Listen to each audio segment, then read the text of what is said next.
Assalamualaikum anak-anak kelas 9. Alhamdulillah kesempatan kali ini kita ketemu lagi dan kita akan mempelajari sesuatu yang tentu saja menarik di pembelajaran daring kali ini.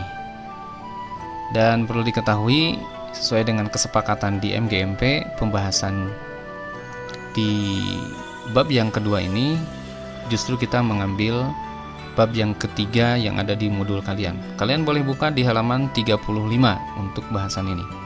Sebelum kita lanjut, ada baiknya kalian simak satu tayangan berikut ini.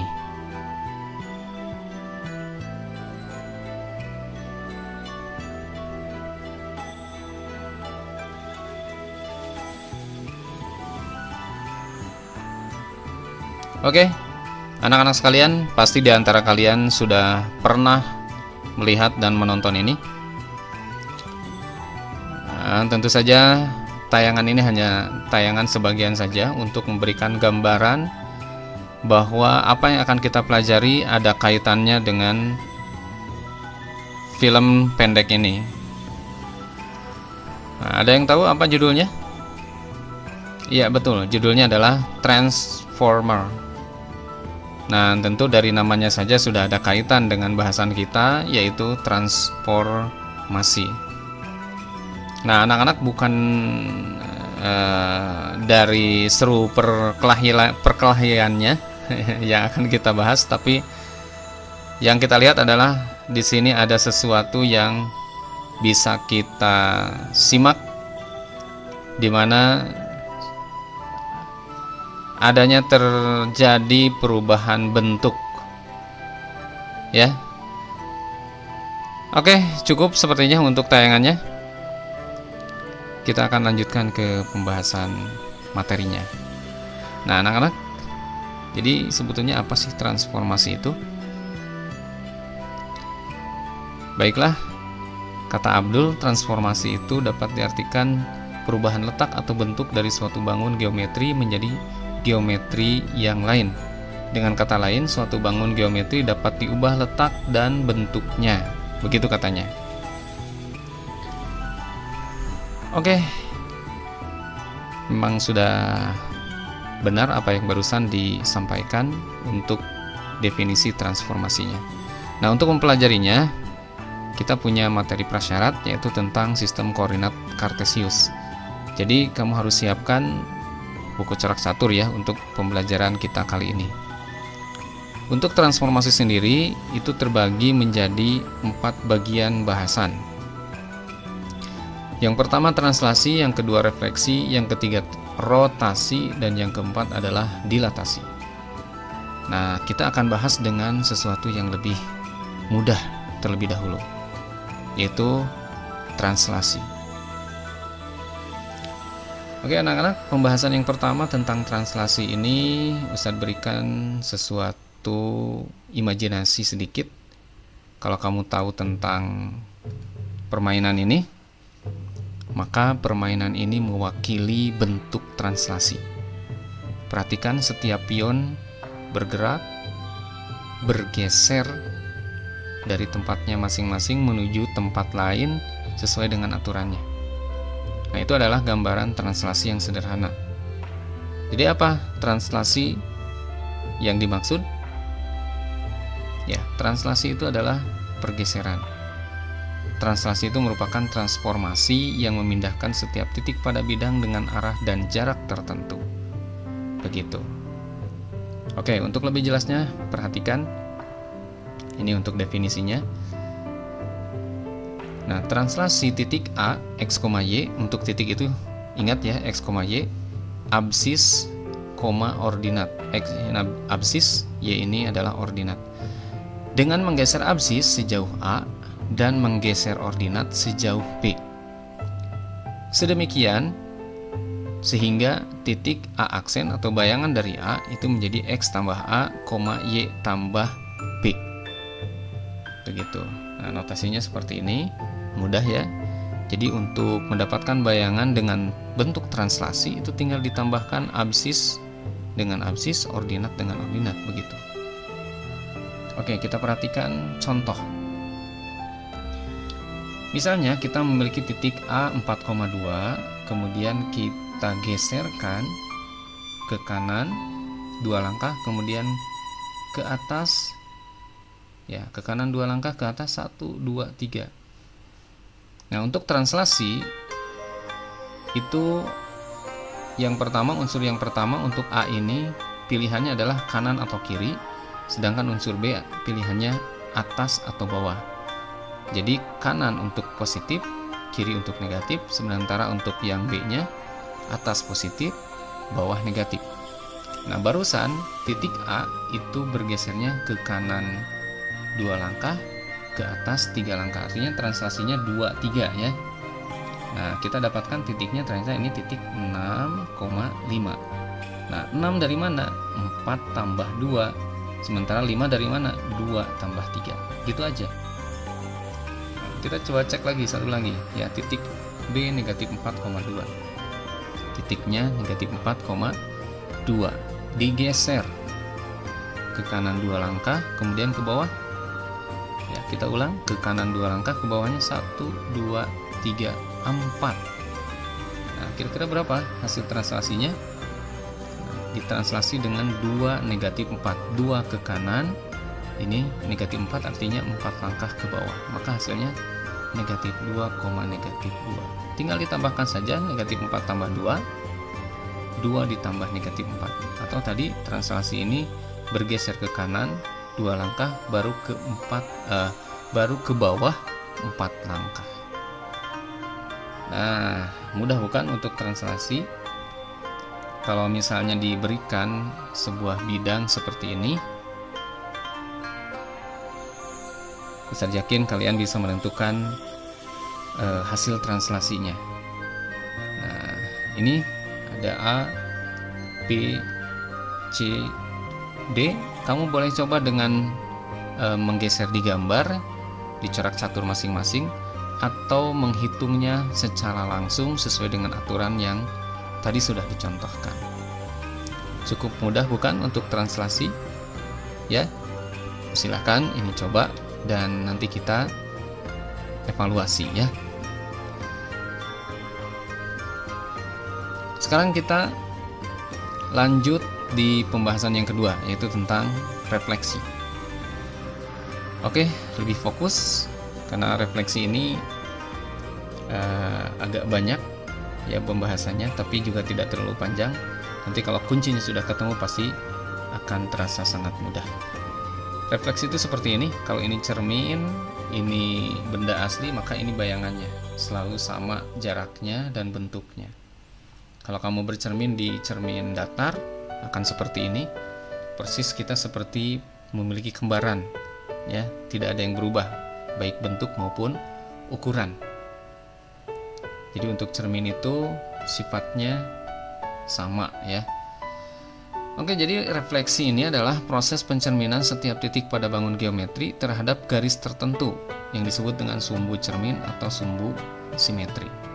Nah, ini kita akan bahas satu persatu dan perhatikan, fokus. Jika sumbu X dijadikan sebagai cermin, nah ini sumbu X, sumbu horizontal. Kita ambil satu contoh misalnya A negatif 6,6. Kita hitung jaraknya ke sumbu X 1, 2, 3, 4, 5, 6. Nah, kita akan mendapatkan hasil pencerminannya yaitu dengan menghitung jarak yang sama, berlawanan ya, 1, 2, 3, 4, 5, 6.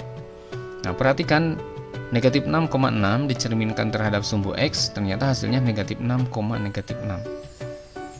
Nah, anak-anak, ternyata ketika sebuah titik dicerminkan ke sumbu X, maka ada yang berubah, yaitu justru yang berubah adalah ordinatnya. Asalnya 6 menjadi negatif 6. Sekali lagi, yang berubah adalah ordinatnya, sedangkan absisnya tidak berubah, tetap negatif 6. Oke, kamu boleh coba dengan titik yang lainnya, boleh dengan gambar dulu, nanti kita buat kesimpulan untuk pencerminan terhadap sumbu X. Nah, tadi ada yang berubah. Apa? Betul, yang berubah adalah ordinatnya, berubah tanda. Oke, kita lanjut ke pencerminan kedua terhadap sumbu Y. Nah, kalau sekarang sumbu Y dijadikan cermin. Kita ambil satu contoh, misalnya titik C ya. Kita hitung ke cermin sumbu Y-nya 1, 2, 3, 4, maka hasil pencerminannya berlawanan arah 1, 2, 3, 4. Nah, sekarang bandingkan dengan yang tadi. Sekarang titik negatif 4, negatif 3 menjadi 4, negatif 3. Tadi pencerminan terhadap sumbu X, ternyata Y-nya yang berubah. Nah, sekarang pencerminan terhadap sumbu Y, ternyata X-nya yang berubah ya, atau absisnya. Asalnya negatif 4, jadi 4.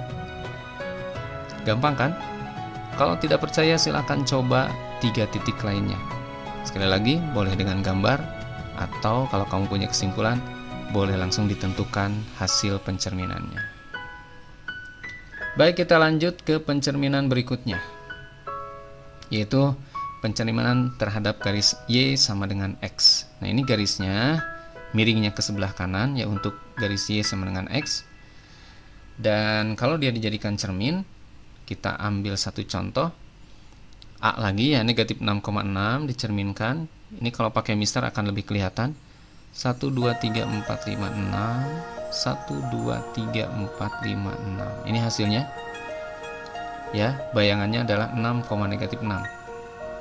Asalnya negatif 6,6 menjadi 6, negatif 6. Kira-kira kalau kamu buat kesimpulan gimana? Ya betul, ditukarkan ya posisinya. Jadi ordinat jadi absis, absis jadi ordinat. Nggak percaya? Ya kamu coba aja untuk B, C, dan D-nya, biar kamu bisa simpulkan sendiri.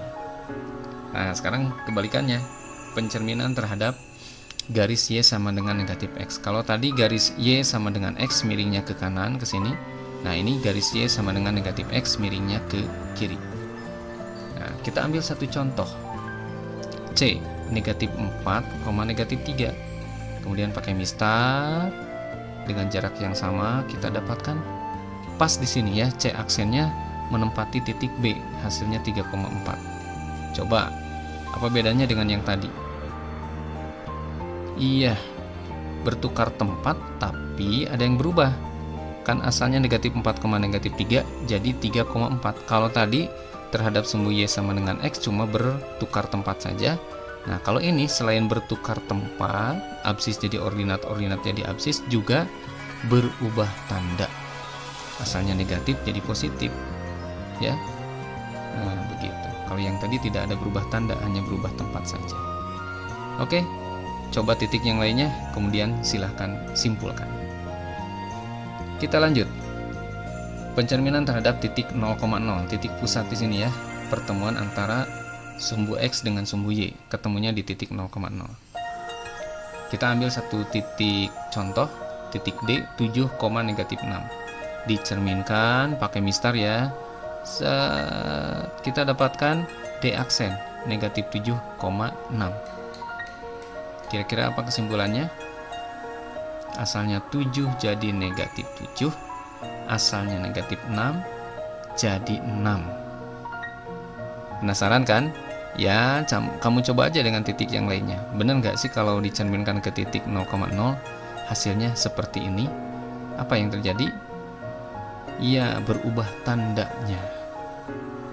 Oke, coba saja dan nanti simpulkan. Kita akan coba dengan pencerminan terhadap garis X. Jadi kalau kita buat garis X, pasti dia sejajar dengan sumbu Y. Nah, contohnya ini adalah garis X sama dengan 2, yang ini ya.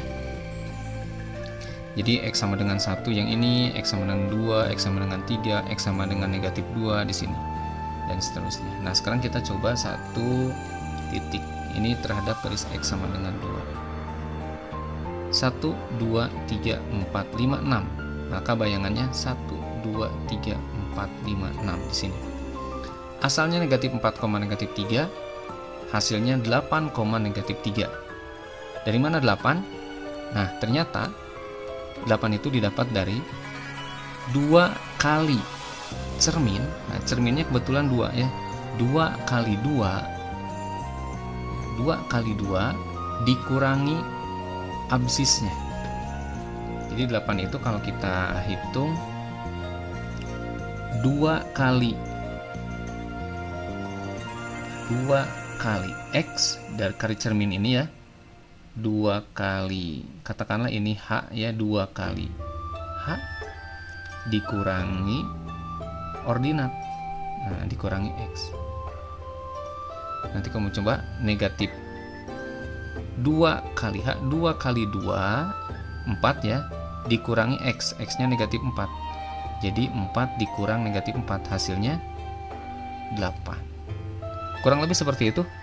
Nanti kamu coba titik yang lainnya biar bisa kamu simpulkan sendiri ya. Ternyata untuk ke garis X itu yang akan berubah adalah X nya, yaitu 2 kali dari cermin dikurangi absisnya, gitu ya. Nah, kita coba bandingkan dengan ini. Nah, sekarang pencerminan terhadap garis Y. Nah, garis Y ini akan sejajar sumbu X ya, akan sejajar sumbu X. Nah, kita ambil misalnya Y sama dengan 2. Satu contoh kita ambil titik B 3,4, hasilnya adalah 3,0. Jadi pencerminan terhadap garis Y ya, yang berubah Y nya, asalnya 4 jadi 0. Tadi terhadap garis X yang berubah X nya. Nah, sekarang lihat 4 jadi 0 itu dari mana? Hampir sama dengan yang tadi. Kalau misalkan ini disebut sebagai K ya, 2 ini sebagai K, maka ternyata 4 ke 0 itu bisa dirumuskan seperti tadi, 2 kali cermin 2 kali K ya, dikurang, karena ini garis Y maka dikurangnya Y, 2 kali H, 2 kali 2 kali K ya, 4 dikurangi Y nya, dikurangi 4, maka hasilnya 0. Nah, kurang lebih seperti itu ya. Ini juga nggak sulit, insya Allah kamu akan bisa untuk mempelajarinya. Nah, anak-anak, dari setiap pencerminan Ustaz sudah berikan kesimpulan ya. Kesimpulan ini kalau orang bilangnya rumus. Nah, ini kesimpulannya ya, untuk sumbu X, sumbu Y, Y sama dengan X, lihat ya, ini berubah X, Y jadi Y, X, dan seterusnya. Kamu boleh pelajari baik dari rumus-rumus ini maupun tadi dari gambar-gambar yang sudah disebutkan ya, sudah ditentukan. Baiklah anak-anak, ini saja mungkin penjelasan untuk bahasan transformasi bagian yang pertama, yaitu tentang translasi dan refleksi. Mudah-mudahan penjelasannya cukup, dan silahkan coba nanti kita diskusikan lebih lanjut di dalam grup ya. Silahkan bertanya jika ada yang kurang dipahami atau kurang jelas. Terima kasih atas segala perhatiannya, dan Ustaz tunggu konfirmasi pertanyaannya. Terima kasih. Wassalamualaikum warahmatullahi wabarakatuh.